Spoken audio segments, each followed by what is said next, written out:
네, 유쾌한 시민들의 명랑한 공동체 지식의 뱅가드 하승주입니다.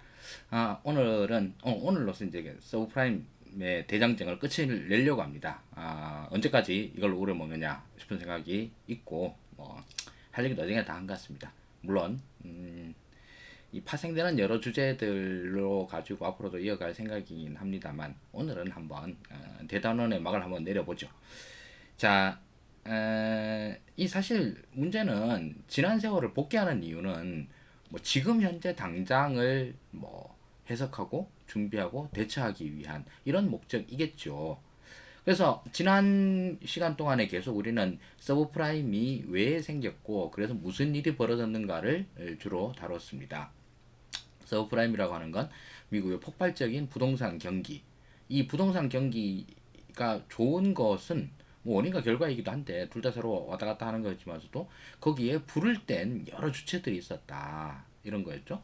금융기관은 금융기관들대로 서브프라임이라고 하는 새로운 대출 상품들을 갖다가 시장에 막 밀어 넣어줬고 그게 가능해질 수 있도록 뭐 미국 정부라든가 초대형 금융기관에서 여러 가지 제도적 뒷받침들 그리고 금융적 뒷받침들을 해준 거죠. 대형 금융기관들에서는 그 채권들을 엄청 사주고 뭐 미국 정부에서는 그렇게 하기 위해서 이제 보증 같은 걸 밀어 넣어주고 이러니까 대출이 왕창 늘어난 것이었죠. 자, 좋습니다. 그렇게 해서 사고가 터졌어요. 터지고 난 다음에 야 이거 무슨 뭐 때문에 이런 일이 벌어졌는가 이런 걸로 해서 뭐 레포트들이 정말 뭐 수백 수천 수만 개가 쏟아져 나왔죠. 우리나라에서도 마찬가지고 미국에서도 그렇습니다. 그렇게 해서 나온 게 이제 결과들이 뭐 지금은 뭐 저 같은 사람도 이게 뭐 이런 일 때문에 저런 일 때문에 그렇습니다라고 얘기할 수 있을 만큼 어느 정도로 보편적인 해석들이 나왔습니다. 그리고 이에 대해서 우리가 손은 잃었지만 그래도 외양간은 고쳐야지 해서 외양간 고치는 것도 몇 개 하긴 했습니다. 그래서 이제는 외양간이 튼튼해졌으니까 더 이상 소를 잃어버릴 염려가 없을까? 요게 오늘의 주제입니다. 자, 여태까지 외양간이 무너진 이유, 외양간 어디가 지금 무너졌느냐 이런 것들을 계속 살펴봤었죠. 그 중에 하나는 이 부동산 경기 이거 관리 잘해야 돼. 이거 관리 잘 못하면 큰일 나. 1번 이런 게 있을 수 있고요. 2번 이 부동산 경기 좋다고 해서 금융기관이 정말 같이 똑같이 미쳐 돌아가가지고 여기다가 계속 불 떼고 이러면 이것 더 큰일 나.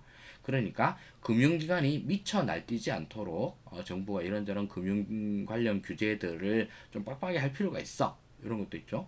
세 번째도 뭐 있겠습니까? 그 지난 시간에 됐지만서도 서브프라임 대출 하나만으로 이런 사고가 터지진 않아. 이 금융이라고 하는 게 점점점 뭐 고도화되고 이러다 보니까 자꾸 묶인다는 거죠. 그래서 연환계 때문에 망했다 이렇게 이제 말씀도 드렸었는데 이 금융의 연환들을 고리들을 좀 잘라가지고 어디 한 군데 사고 났으면 그 한 군데 사고 난 거 메꾸면 충분하지. 이거 사고 난 것 때문에 온 동네 방네 다 사고가 같이 터지는 이런 사태는 좀 막아보자. 뭐 이런 것들도 있을 수가 있죠. 자, 그런데 이런 문제들이 또 저 근저에는 이게 이제 사실 표면적으로 나타난 이유들이죠. 근데 저 근저에 기반 위에 또 토대들이 있습니다. 이런 문제들이 벌어지기 위한 그게 뭐냐면 그 세상에 돈이 너무 많이 돌아다닌다라고 하는 이런 문제가 있습니다. 돈이 너무 많이 돌아다닌다. 이게 무슨 말이냐면 제가 이제 해석하는 건데 금융업의 비중이 일단 꽤 커졌어요. 예전에 비해서. 옛날 뭐 1960년대, 70년대 이럴 때는 아주 옛날이죠. 그때는 뭐 GDP 전체로 봐도 그렇고 시가총액 이런 걸로 봐도 전체 미국 시장에서 시가총액 이런 걸 봐도 금융업의 비중이 뭐 5%, 한 10%안 넘었거든요. 그렇죠. 금융업이라고 하는 것은 기본적으로 이 서비스업이고 기본적으로 제조업에서 창출된 부가가치를 좀 더 효율화하기 위한 것 그리고 제조업의 부가가치 창출을 갖다가 돕기 위한 것 이런 거다 보니까 제조업의 종속적인 위치니까 여기서 이제 많은 돈을 빼내가기 힘들어집니다. 그런데 뭐 최근에는 이미 미국 주식시장에서도 그렇고 금융업의 비중이 꽤 커졌습니다. 근데 한 20% 가까이로 올랐거든요. 옛날에 비해서는 서너 배 정도 비중이 더 커진 거죠. 자, 그리고 금융업은 물론 요즘 들어서 뭐 최근에 들어서는 금융업보다 더 핫한 게 제일 핫한 게 이제 테크놀로지 기업, 기술주 기업들이 제일 크니까 이쪽이지만서도 이 회사들도 뭐 금융회사 못지않게 어마어마한 현금 보유, 막대한 그 금융 자산들을 보유하고 있습니다. 이런 점들이 좀 그런 건데, 에, 기본적으로 사회에서 돈이 많다라고 하는 건 돈을 쌓아둔 사람이 많다라는 말이거든요. 그러니까 투자할 돈이 많아졌다라는 말입니다. 그래서 뭐 미국의 이런 기술주들 관련된 이야기들 보면 뭐 최근에 나온 게 이제 애플 TV에 나오는 우린 폭망했다 위워크 다룬 거죠.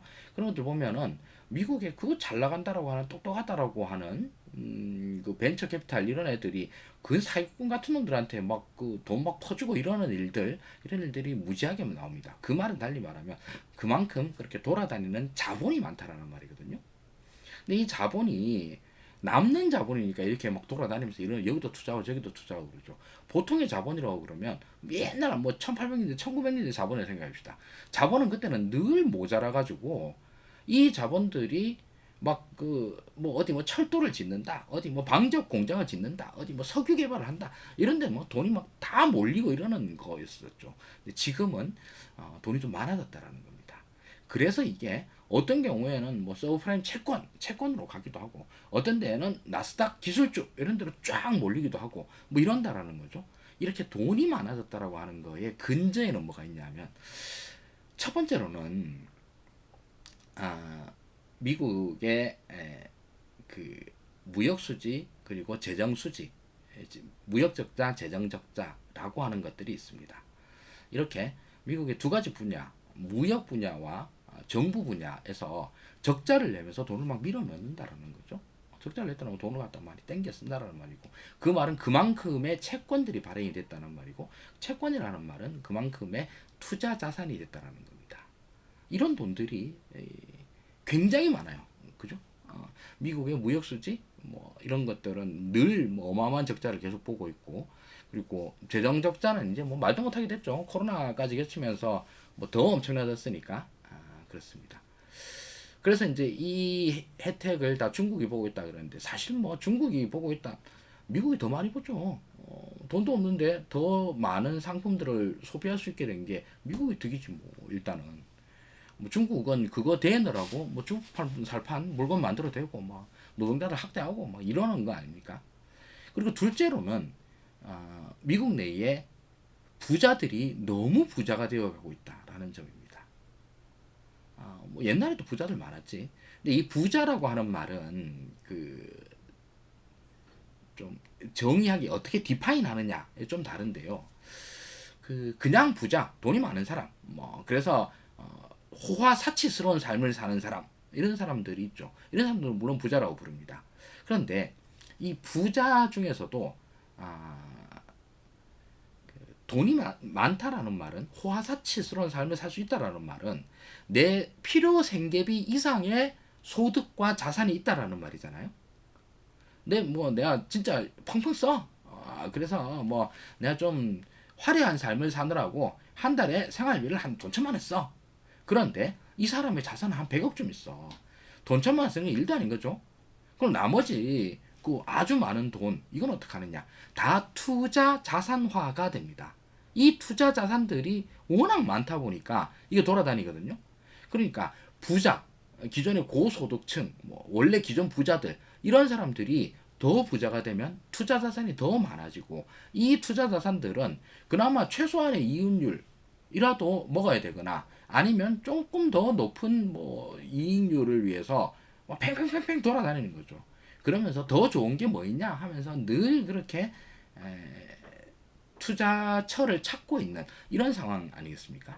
이런 것들이 사실은 근저에 깔려 있습니다. 이게 문제라는 거죠. 자, 이런 문제들이 사실 서브프라임 사태가 터졌을 때에 이게 바로 원인이다라고 제기가 되었습니다. 요 부분에 대해서 제일 뭐랄까 포괄적으로 다룬 책은 라구람 라잔 교수의 폴트라인이라는 책에 잘 나와 있고요.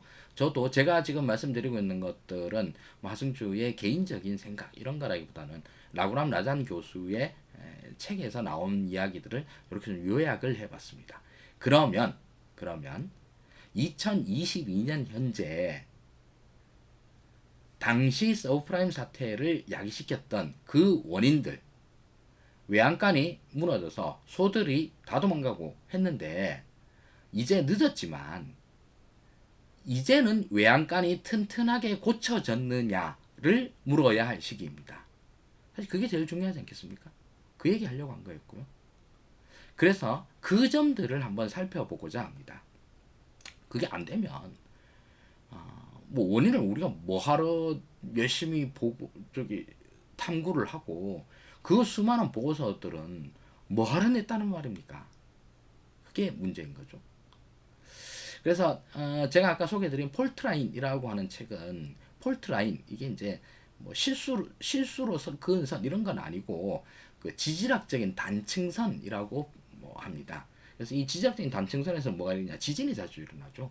여기에서부터 발생한 균열들이 지진으로 확 벌어지고 나면 그 다음부터는 뭐 전 지표면 전체에 다 영향을 팍 끼쳐버리니까 이 폴트라인들이 뭐가 있느냐라고 해서 그 책에서 이제 뭐한 4, 500페이지 됩니다. 꽤 두꺼운 책인데 사실 굉장히 재밌는 책이라서 읽히기는 술술술 읽힙니다. 그리고 제 말씀을 쭉 따라서 들으신 분들은 오히려 좀 훨씬 편하게 읽으실 수 있을 겁니다.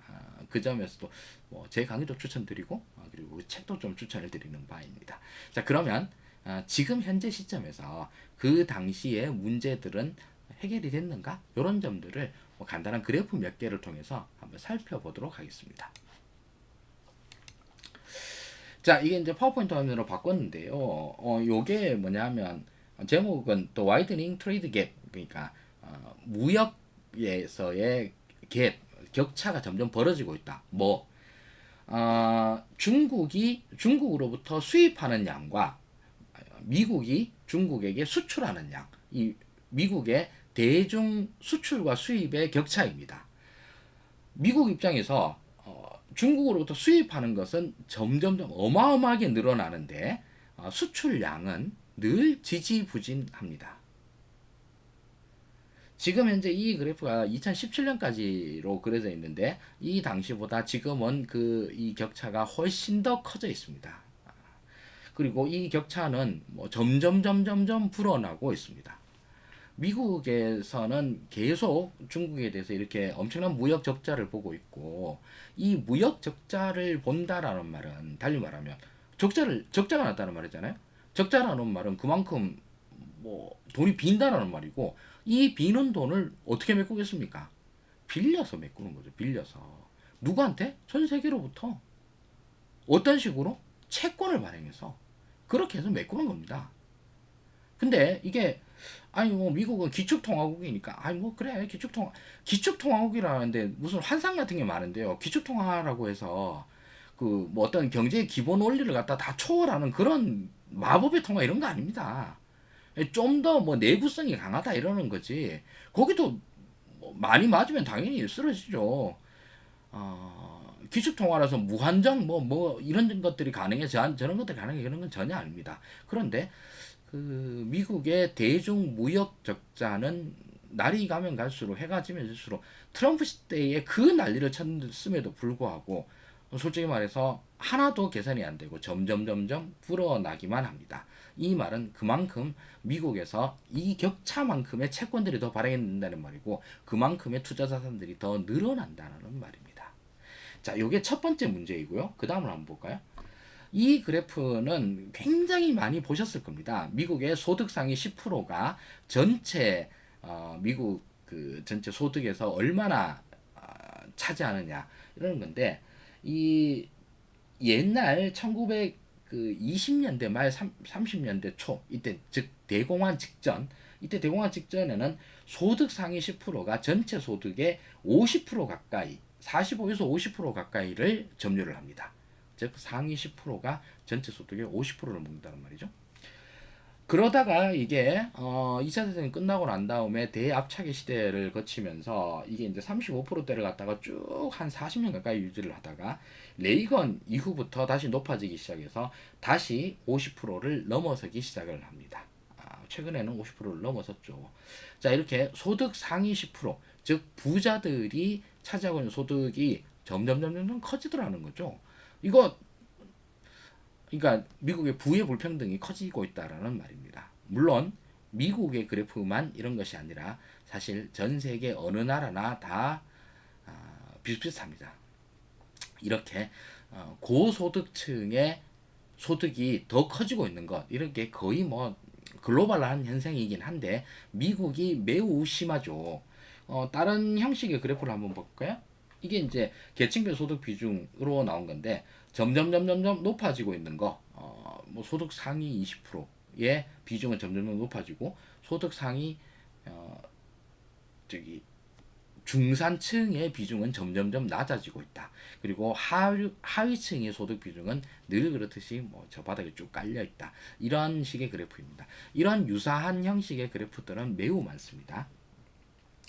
그리고 소득 계층별 소득 증가율이라고 하는 그래프도 한번 찾아봤었는데요.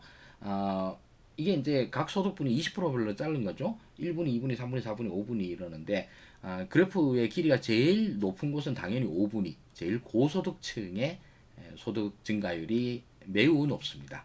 그리고 소득이 감소할 때도 있었습니다. 소득이 감소할 때도 있었는데 이게 이제 금융위기 때문에 소득이 감소했었는데 감소량이 제일 작은 것들도 역시 마찬가지로 제일 고소득층의 그 소득 감소율이 제일 작았습니다. 증가율로 봤을 때 이런 것들을 봤을 때 기본적으로 이 부의 불평등 문제가 전혀 해소되지 않고 있다. 오히려 뭐 2007년 8년 금융위기 때 이후로 이런 그 부의 불평등 문제는 뭐 개선되었다라고 하는 증거를 찾기가 훨씬 더 힘듭니다. 그 뭐 거의 없습니다. 오히려 확대되었다라고 하는 증거는 차고 넘치죠. 이런 것들이 일단 매우 큰 문제입니다. 그런데 부의 불평등 문제는 조금만 좀 짚고 넘어가도록 하겠습니다. 부가 불평등하면 안 좋죠. 안 좋은 거 다 알죠. 근데 뭐 안 좋은 게 뭐가 안 좋을까요? 일단 국민들의 기분이가 안 좋습니다. 나는 가난한데 부자는 점점점 부자가 되어가고 있어. 일단 기분이가 안 좋거든요. 이거는 뭐 좀 더 사회학적인 용어로 하자고 그러면 국민통합, 사회통합을 해치죠. 뭔가 뭐 국가의 공통적인 과제가 있었을 때 불평등이 심각해지면 심각해질수록 뭐 저기 부로부터 소외되었다라고 하는 생각을 갖는 층에서는 거의 뭐 공동체의 위기에 대해서 아니 뭐 너가 알아서 하쇼 부자들이 이런 식으로 생각하게 될 가능성이 매우 높죠. 그래서 사회 통합을 해친다. 이게 이제 1번 부의 불평등의 1번으로 찝을 수 있는 그 문제점이고요. 이런 그 좀 추상적인 또는 뭐 누구나 다 아는 이야기 말고 오로지 경제적인 측면에서만 살펴보도록 하죠.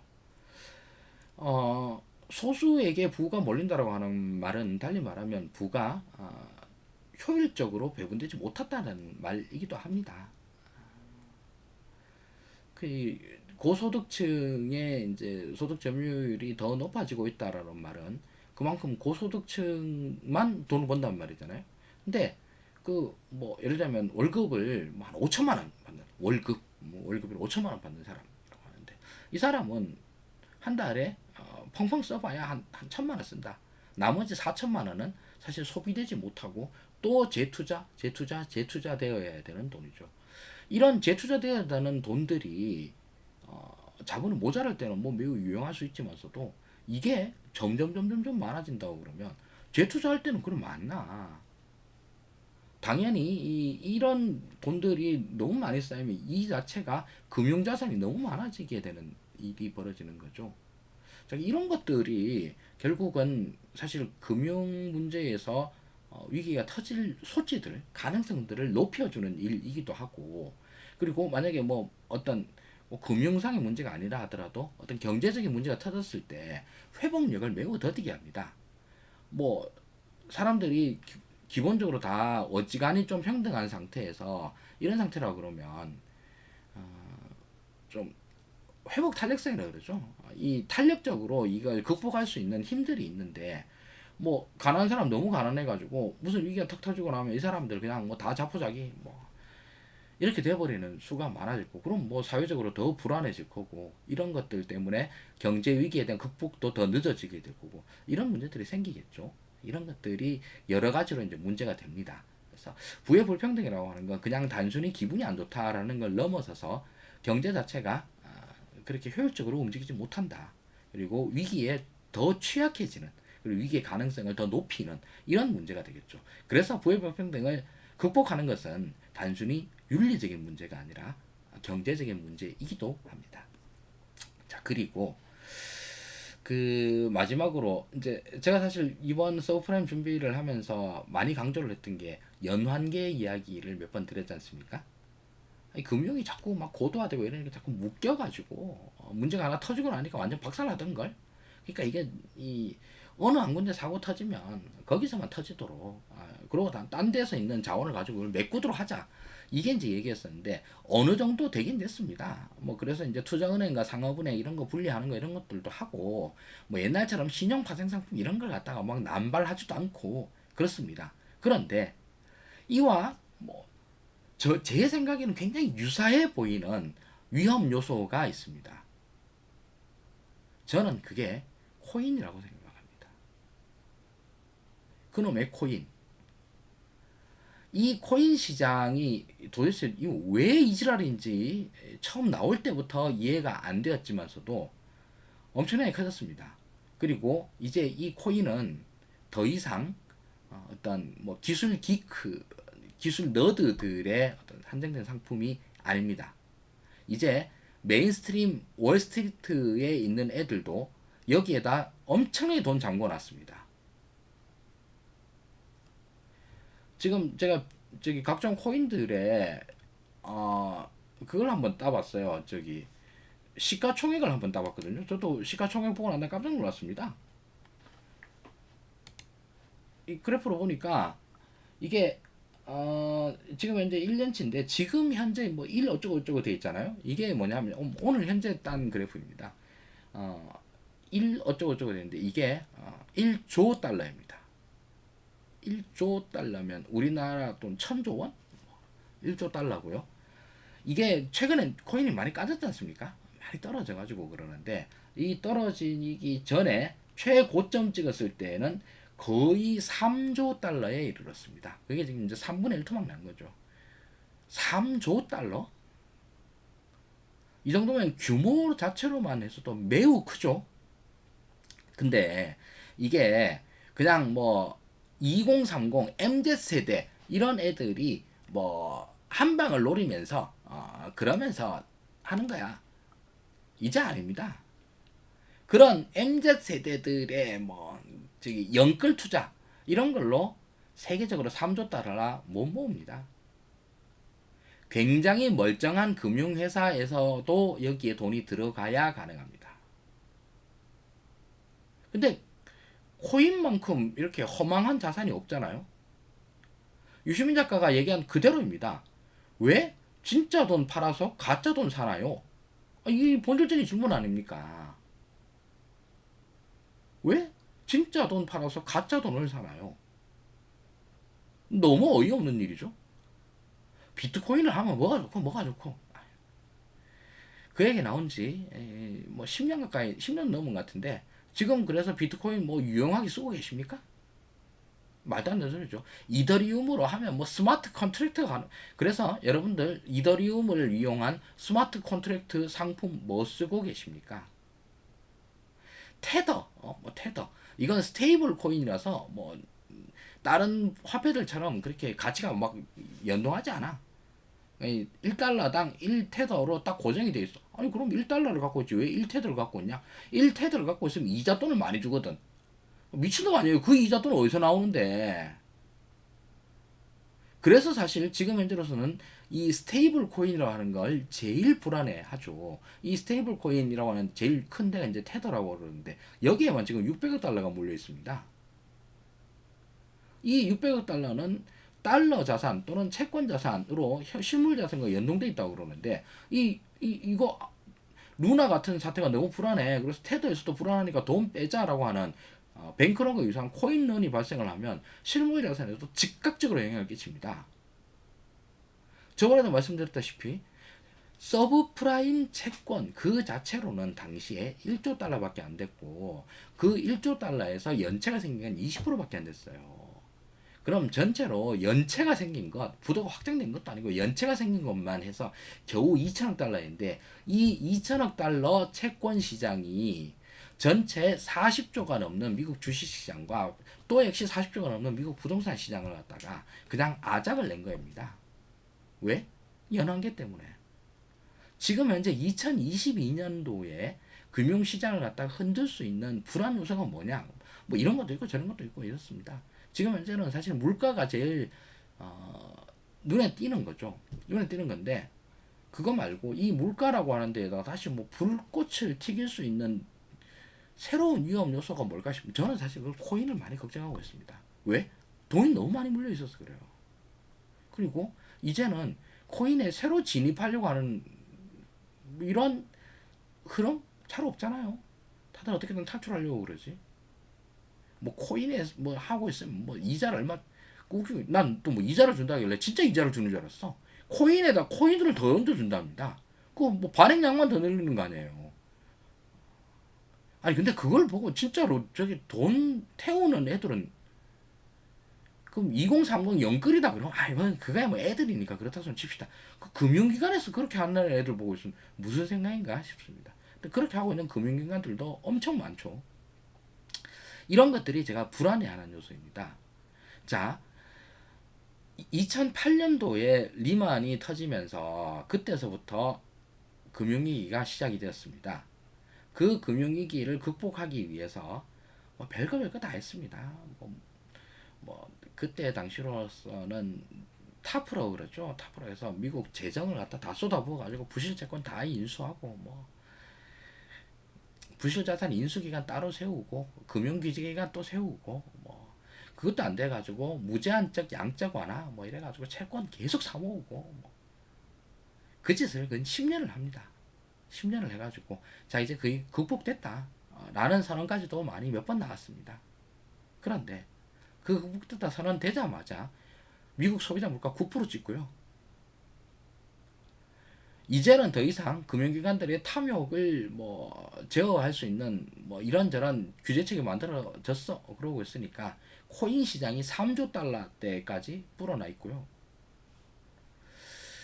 이런저런 불평등, 불균형 이런 것에서 위기가 발생을 하기 때문에 이걸 메꿔야 돼. 라고 학자들만 그렇게 얘기를 하고 실제로는 미국과 중국 간의 무역 불균형 미국을 비롯한 전 세계에서 부자와 빈자들 간의 소득 자산 불균형 이 불균형들에서 어떤 위기의 싹이 틀 것 같은데 다들 그렇게 얘기해요. 그게 원인이라고. 그거는 점점점 더 심해지기만 하고 이러다 보니까 거기다가 옛날 신용 파생 상품 더 이상 뭐 그렇게 위험하진 않아. 뭐 이제는 뭐 옛날 같지 않아. 이놈의 코인 시장 3조 달러 때까지 올라갔던 게 지금 1조 달러. 그 사이에 2조 날아가는 겁니다. 2조 달러, 2조 원이 아니라 우리나라 돈은 2천조. 2천조 날아갔는데도 뭐 이것 때문에 별일 없었으니까 1조 더 폭으로 다 날아간다면 별일 없겠네. 그래 뭐 그렇게 생각하면 별일 없을 수도 있겠네요. 예, 뭐 걱정하지 맙시다. 1조 달러밖에 안 된답니다. 예, 뭐돈 메꿔서는 뭐 막으면 되겠지, 그죠? 예, 그렇게 생각을 하고 있다라고 그러는데 여전히 이제 불안 요소들은 뭐 제 생각에는 하나도 해결된 게 없고 앞으로도 해결될 것 같지도 않습니다. 그래서 뭐 오늘 마지막이라 해서 좀 길게 됐네요. 예. 서브프라임에 대한 걱정들은 뭐 우리가 이렇게 걱정해가지고 뭐 하겠습니까? 우리가 뭐 대안을 낼 수도 있는 하수님 대안이 뭐야? 내가 대안을 어떻게 알고 좋아 그럼 대안이라서 있다 손 칩시다. 뭐 그래서 내 말대로 하면은 그럼 따라갈 겁니까? 그런 건 없고요. 근데 개인적인 어떤 대비책 이런 것들을 생각할 때 뭐 어떻게 하면 되겠는가를 생각할 때 조금 도움이 되는 그런 이야기였으면 좋겠습니다. 그런 의미로 방송을 시작을 한 거고요. 그리고 여태까지 그래도 토 일요일 빼고 매일 방송을 꾸준히 해왔습니다. 일주일 넘게 해왔는데 이 정도만 해도 대단하지 않습니까? 제 유튜브와 팟빵에서도 혹시 관심 있으신 분들은 지식의 뱅가드라고 이렇게 검색을 하시면 바로 나오니까요. 구독 좀 눌러주십시오. 대단히 감사하겠습니다. 그리고 제가 내일부터 저기 여름 휴가를 가게 되었습니다. 가족들과 함께 이제 가다 보니까 저도 빠질 수가 없어서 가게 됐는데 좀 멀리 가게 돼서 그때 또 뭐 셀카봉 들고 이렇게 뭐 방송하고 이러는 건 저 같은 방송에는 그렇게 맞지 않는 것 같아서 그때는 그냥 내일부터 요번 주 일요일까지는 쉬는 걸로 하겠습니다. 몇 분 안 되지만서도 그래도 그동안 제 방송을 꾸준히 지켜봐 주시는 분들께는 양해 말씀 좀 부탁드리겠습니다. 양해 좀 부탁드리겠습니다. 네, 어쨌든 오늘도 뭐 이렇게 긴 방송 아저씨가 혼자 나와서 떠들고 있는 이 지루한 방송을 꾸준히 시청해 주신 여러분들께 진심으로 감사드리며 여기까지 하도록 하겠습니다. 지금까지 하승주였습니다. 고맙습니다.